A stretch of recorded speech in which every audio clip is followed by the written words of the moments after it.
la reconnaissance sociale de ce type d'insertion. Donc, autrement dit, ce qui caractérise la modernité, c'est l'articulation de ces trois éléments, rationalité scientifique et technique, autonomie du sujet, différenciation des institutions, qui produit effectivement la transformation d'un religieux englobant qui donne naissance à la totalité du monde, qui devient une matière à option pour les individus.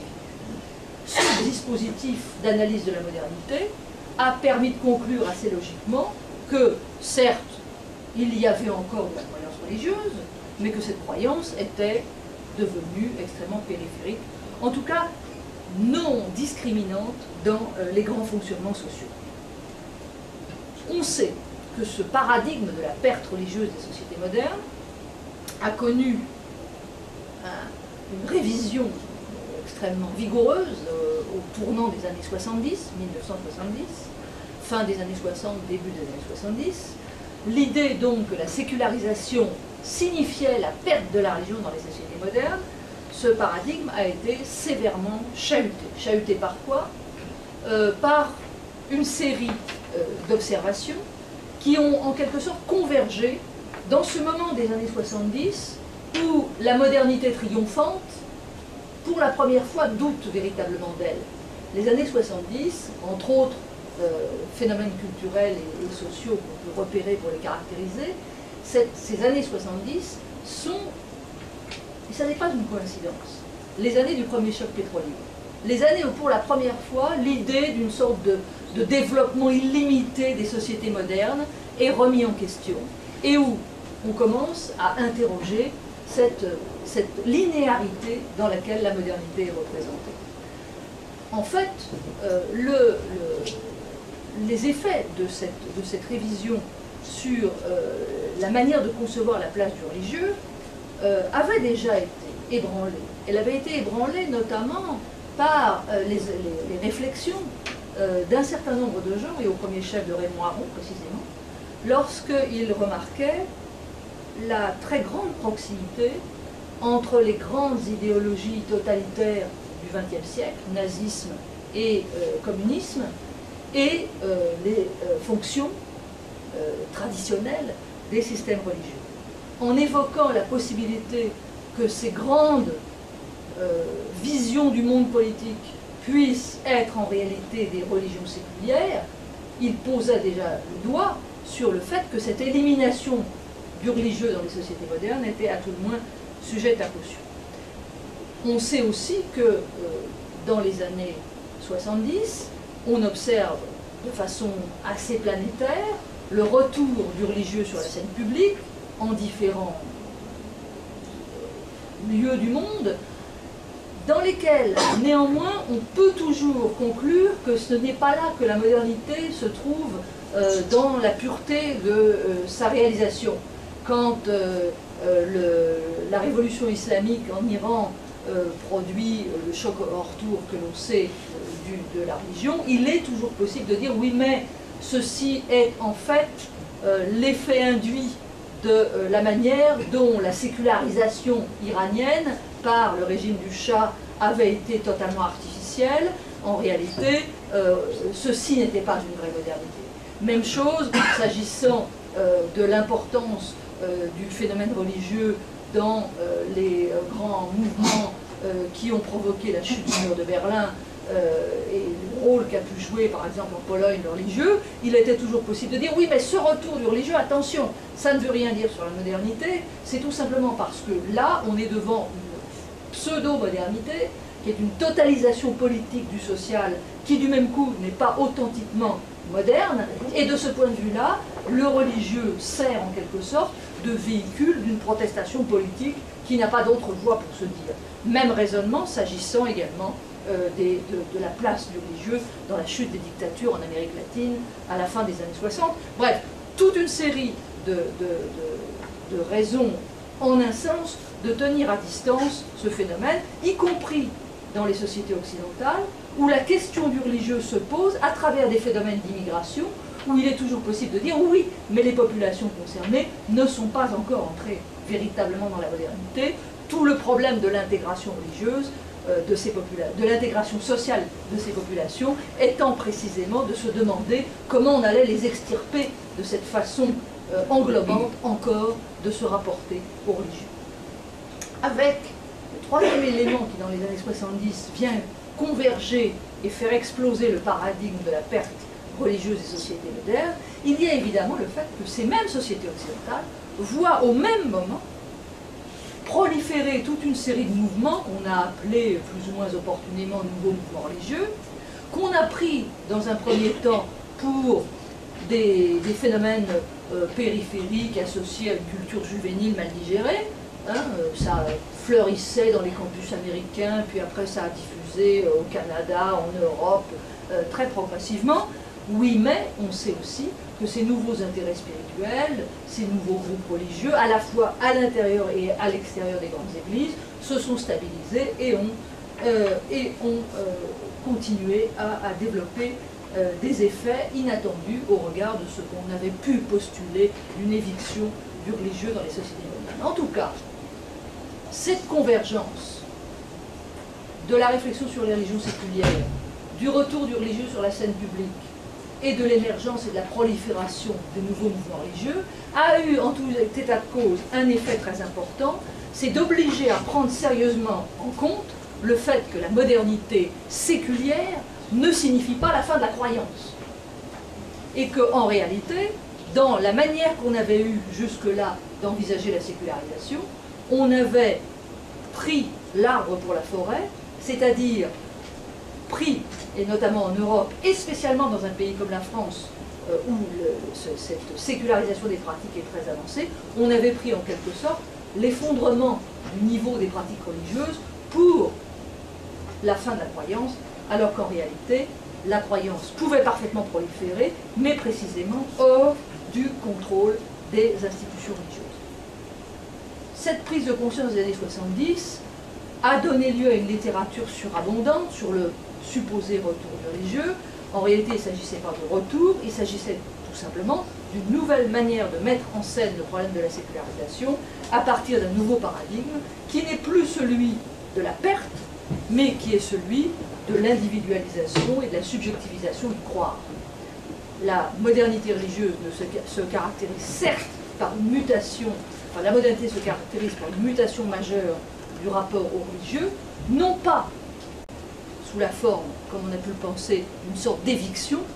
mais sous la forme d'un processus beaucoup plus subtil en un sens, qui est celui de la dérégulation institutionnelle du religieux. La croyance continue de proliférer, elle prolifère d'autant plus que la modernité elle-même est entrée dans une phase d'incertitude, mais en proliférant, elle manifeste aussi que les appareils religieux, les grands systèmes du croire, les codes institués de la croyance, ne sont plus susceptibles de contrôler les modalités de l'agencement des croyances. L'avait-il d'ailleurs été jusqu'à un certain point? Jamais. C'est-à-dire que le fait que les individus en prennent et en laissent avec les systèmes institués du croire n'a rien d'un phénomène nouveau. On le découvre d'une façon singulière dans ces années 70, tout simplement parce qu'il prend une forme nouvelle, non pas parce que le bricolage des croyances, comme on l'a dit, serait quelque chose d'absolument nouveau, mais parce que les individus revendiquent ce bricolage comme signe de l'authenticité de leur croyance. C'est-à-dire que ce qui est véritablement nouveau, c'est la substitution d'une revendication de conformité à des vérités à croire. Cette revendication de conformité est remplacée par une revendication d'authenticité qui travaille même à l'intérieur des institutions religieuses, où on observe, par exemple, dans les grandes églises, dans les mutations de la manière de transmettre la religion, dans la manière de catéchiser, etc., d'enseigner la religion, on voit bien que cette idée que ce qui est important, c'est d'être authentique dans sa foi, devient le critère par rapport auquel on évalue la croyance religieuse, alors que pendant très longtemps, avec tous les aléas possibles, y compris dans les temps anciens, le boucher, la vérification en quelque sorte de la croyance se faisait à travers la conformité à des vérités à croire. On en est là, au point où nous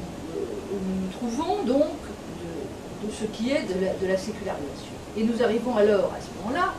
à la possibilité de décrire de façon un peu nouvelle cette scène religieuse. On n'est plus dans la problématique de la perte. La nouvelle question est qu'est-ce que signifie cette individualisation et cette subjectivisation du pouvoir, le fait que l'individu fabrique tout seul, avec les moyens dont il dispose, son petit système de préférence croyante, ce qui ne lui interdit évidemment pas de s'affilier ou de reconnaître son adhésion à une grande famille religieuse, mais pour dire au fond, je me reconnais dans cette famille, ce qui ne veut pas dire pour autant qu'il revendique d'être conforme en tout domaine pratique aussi bien que doctrinal aux vérités de cette institution. Le premier, et c'est un peu, si je m'engage à avoir fait ce rappel un peu banal sur la sécularisation, si je m'engage dans une description un peu plus fine de cette scène religieuse contemporaine, quel est le premier trait qui est la conséquence de ce qui vient d'être dit? C'est l'ampleur que prend la crise de la transmission religieuse. À vrai dire, il faut être très prudent quand on manie le mot crise, surtout à propos de la transmission. Car s'il s'agit de repérer à toutes les époques et dans toutes les sociétés la plainte d'une génération ancienne quant à la piété ou à la fidélité de la génération qui suit, on peut remonter aux philosophes grecs, aux pères de l'Église, on trouvera ce genre de plainte. Donc il n'y a rien de nouveau en tant que tel dans le fait que la transmission est subjectivement vécue par ceux qui transmettent comme se passant plus ou moins bien et même plutôt mal. Rien de nouveau à ce niveau sous le soleil. Ce qui est nouveau, c'est d'ailleurs plutôt, et là on change un peu de registre, c'est que ce malaise dans la transmission intergénérationnelle, outre qu'il est lié également à la défaillance d'une transmission institutionnelle qui elle est mécaniquement liée au phénomène de crise des appartenances lié à cette individualisation du pouvoir, ce malaise dans la transmission intergénérationnelle est en un sens qu'il passe de moins en moins par des conflits ouverts. Au fond, c'est moins l'affrontement entre une génération qui cherche à s'émanciper de la tutelle de la génération antérieure en récusant son héritage religieux, que simplement des mondes qui passent les uns à côté des autres, simplement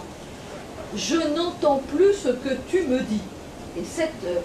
rupture de la transmission est infiniment plus subreptice, mais plus profonde que l'affrontement classique entre des générations. On est moins dans le conflit de génération que dans l'écart croissant entre des mondes culturels qui se séparent. Il y a plus paradoxal encore. On observe, du côté des transmetteurs supposés eux-mêmes, des comportements nouveaux. Par exemple, le refus de transmettre. C'est-à-dire des parents qui affirment ne pas être directement concernés par la transmission religieuse, alors même qu'eux-mêmes sont croyants. Et ceci a été mis en évidence, en particulier en Europe, par une grande enquête qui a souligné, et notamment, alors avec le cas de la France, était particulièrement lumineux de ce point de vue-là, l'importance de la proportion de parents qui, à la question est-ce que la transmission religieuse est importante pour vous, se plaçait dans une situation évidente de retrait. Sur le thème, on verra ça quand il sera adulte, s'agissant de leurs enfants. L'enquête, la version française de l'enquête, qui date du début des années 2000, il était demandé aux parents de lister, il y avait une liste d'items, des valeurs qui leur paraissaient importantes de transmettre à leurs enfants. Alors il y avait toutes sortes de choses, le goût de l'effort, le goût du travail, l'honnêteté, la civilité, etc., etc. Et il y avait les valeurs religieuses. Et il se trouve que 4% seulement des parents ont placé les valeurs religieuses en tête des valeurs qu'il était très important de transmettre à leur progéniture. Ce qui ne veut aucunement dire que ces parents n'avaient pour eux-mêmes aucun intérêt religieux ou aucune sensibilité métaphysique. Ça voulait dire tout simplement qu'ils considéraient ne pas avoir à prendre en charge un aspect classiquement de la